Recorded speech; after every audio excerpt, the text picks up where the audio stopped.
Hello everybody, today we're going to take a look at the Gamo Urban 22, and it's one heck of an air gun. This is a very compact air gun. Even with the full cam suppressor, it's very short. It makes it great for taking out into the woods hunting or shooting in your backyard. It's not overly long, it goes nice in a rifle case. Just everything about the form factor in this gun I really love.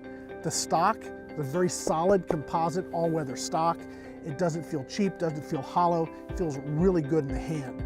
This is a bolt action rifle, comes with a 10-shot magazine. Now this is chambered for 22 cal, and the Urban 22 is only in 22 caliber. But you get 10 shots per magazine, and you get about 30 shots per fill. Shot count, like I just mentioned, is about 30 shots per fill, and it stays relatively even given this has the BSA fast strike valve in it. It's not regulated, but it's very, very consistent even though it's not regulated. We're shooting today here at 45 yards, and we're getting groups like that. And that's really something special in an air gun that's sitting at right around that $400 price range. You know, as we're wrapping up this quick look at the Urban 22, there's one thing I forgot to mention, and that's its trigger. It has Gamo's custom action trigger, which breaks at under 2 pounds. Now that's out of the box. No tweaking, no tuning, it just works. So again, let's go ahead and wrap this up.